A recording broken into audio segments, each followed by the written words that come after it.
All right, well, I'm thinking about doing a series, basically called like recreating my squad or whatever. So I've spent probably the better part of,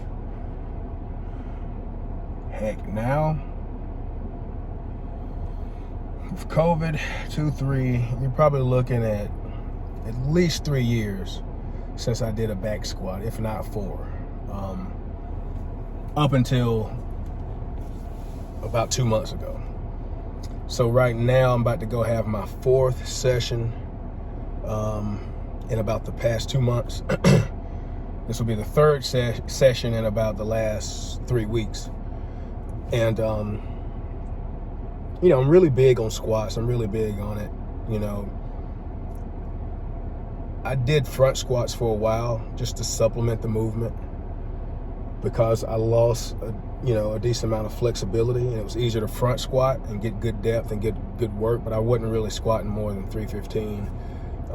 Every once in a while I would go up to 365.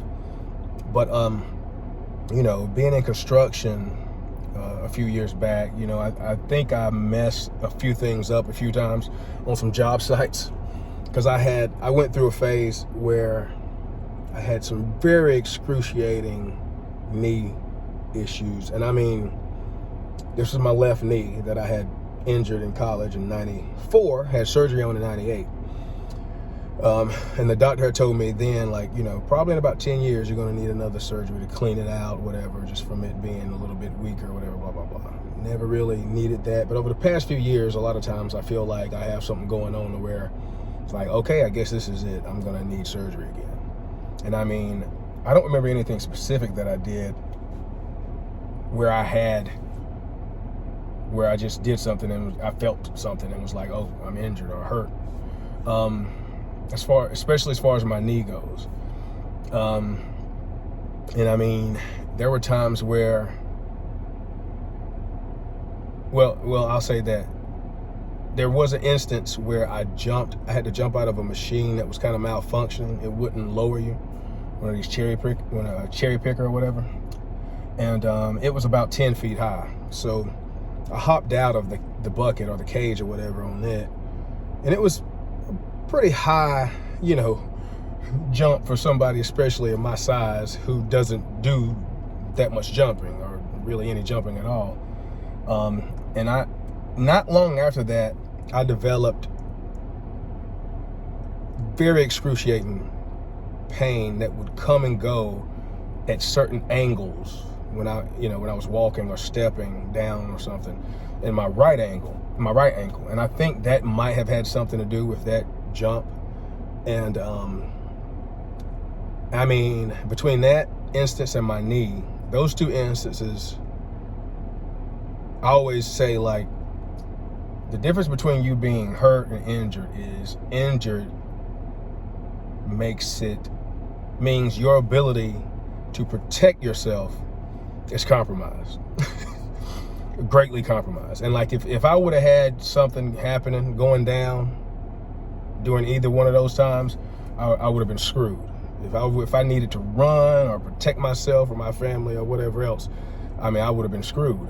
And that's one of my points about being injured or hurt or whatnot. So I knew those were kind of major things, and nobody really knew that at the time, really, except my girl, I think. And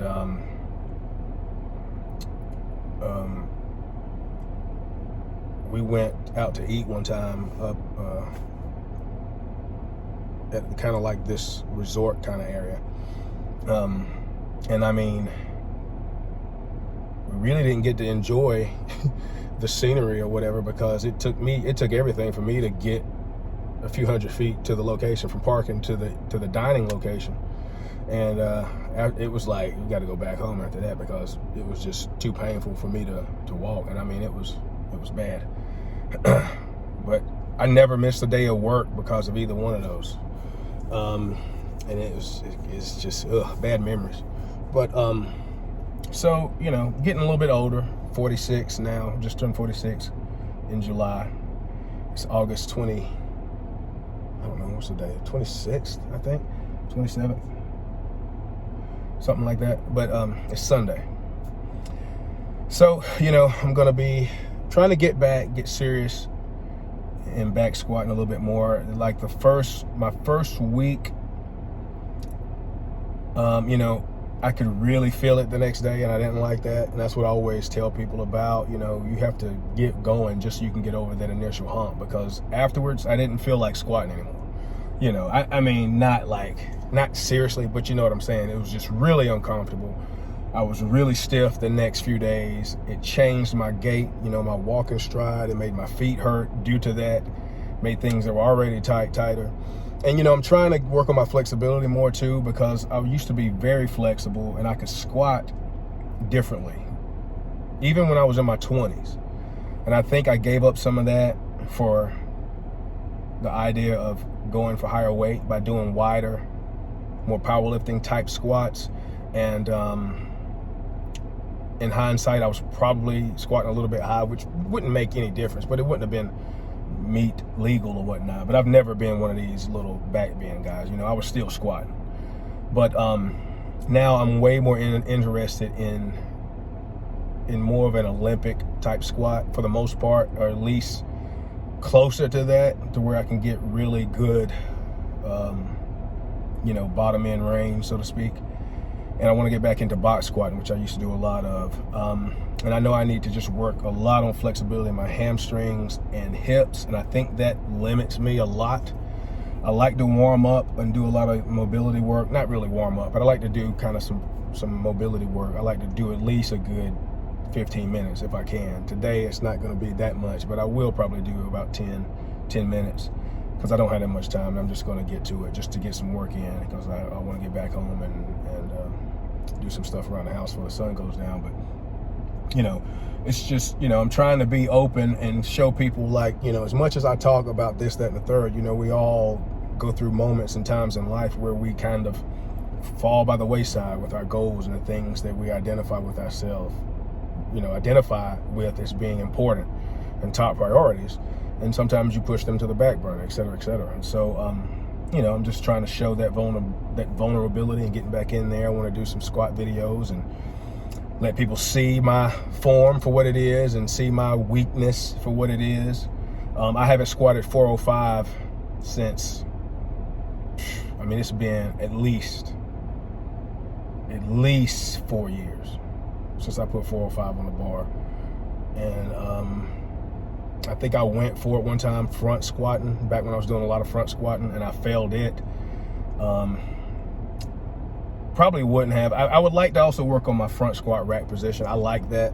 I like front squats.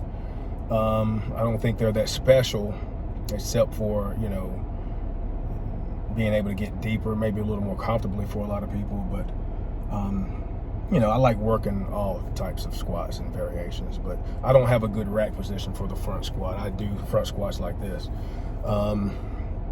And I don't like using straps. If I had longer straps, I would use them maybe for front squats, you know, for those who are familiar. And maybe I'll get some of those and try some of those for front squats. But anyway, just wanted to do a little video and talk about, you know, this little situation and hopefully some of the stuff I'll be working on, and to just show a little bit of humility and humbleness and how I'm not perfect, et cetera, et cetera. But anyway, with all that being said, let's get it going. Let's go to the gym. Peace.